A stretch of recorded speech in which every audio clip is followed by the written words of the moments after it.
Hi everybody. In this video, I'm going to show you how to control a servo motor using a Raspberry Pi.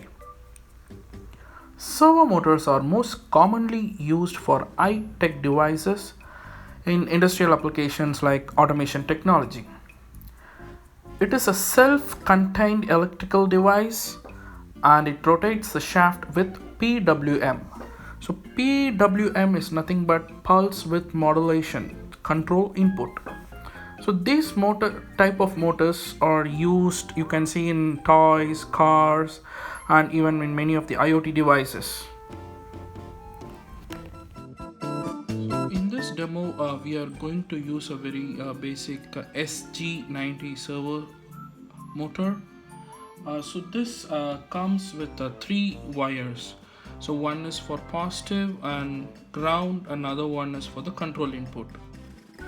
Usually a pulse of millisecond value is given as an BWM control input to move the shaft. For example, 1 millisecond will move the shaft to an anti-clockwise, and a pulse of 1.5 milliseconds will move the shaft to a neutral position, that is 0 degree. In this demo, we are going to consider a value 2 as in 0 degree, and from 2 we will calculate the shaft to move to 180 degrees. I can show that later in this demo.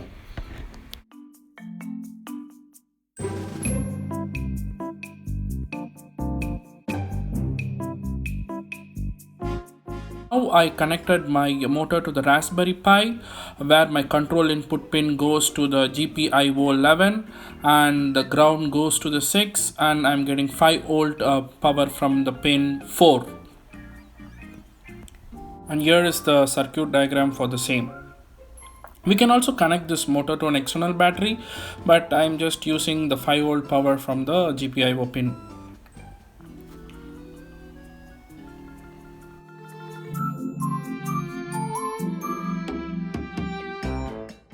And now I've logged into my Raspberry Pi. I already have a code written in Python to control this servo motor. I'll just open and run through the code. So I'll just open the IDE. No, I have my file name as myservo.python. I'll open that. Yeah, so here is the code where we are importing the RPI GPIO module and importing the time and setting the mode as a GPIO board, and then we are setting up the GPIO pin 11 as an out, and also we are declaring a servo variable to get like PWM 11 and 50. So 11 is the pin number and 50 is the hertz of pulse. And initially we are starting the motor with a signal 0, so it will just start, but the pulse is off, making it as a 2-second wait.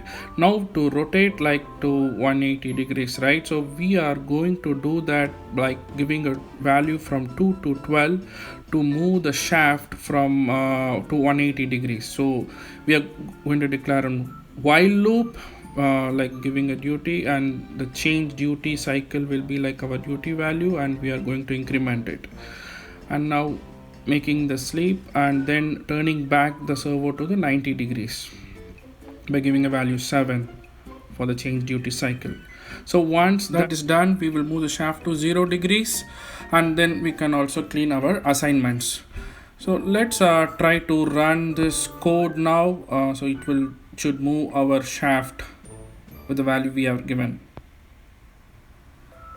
Yes, so let's check it out. Yeah, so now our shaft started to move. So like we have declared in the while loop with an increment value, the shaft started to move to 180 degree, and from 180 it will go to 90 and then 0. Yeah, so this is how we can control our servo motor. And now let's do a little bit tweak to the program where we will get a desired angle input from the user during the runtime. So I'm going to use the same Python code, but I'm going to add a while true. So this is an infinite loop where we declare an angle, and then as a float, and we get an input statement like enter an angle between 0 and 180 from the user. So once we get the input, we are going to set it as a change duty cycle value, so where it is like 2 plus angle divided by 18. So 2, you know that it is like equal to 0 degrees, and then with the user given value we are dividing it to 18 to get our desired duty cycle value. Once that is done, we are making to the time to sleep to 0.5 seconds, and then setting back the change duty cycle to 0. And we are using this infinite loop while true, right? So to handle that, it's always good to use try and finally, so that we don't need to terminate abruptly the running program. And so we can clean up the resources and exit the code. Now let's try to execute the code. We have done all our changes. Okay, let's run this code now.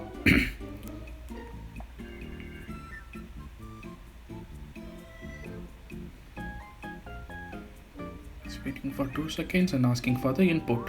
So let's give the input. Check it out.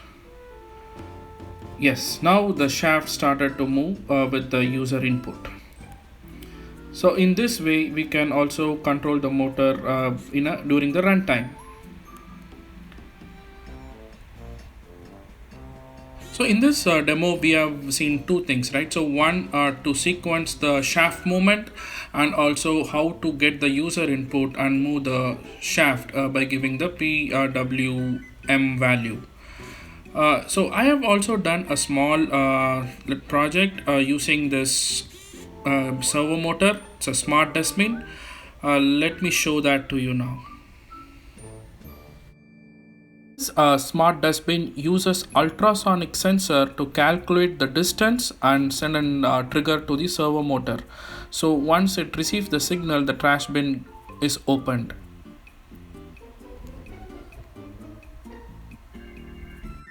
One of the main difference between the DC and the servo motor is the DC motor will continuously spin either in clockwise or in anti-clockwise. But here in servo, we control the shaft within our code, or we get the input from the user. So we control the angle of the rotation.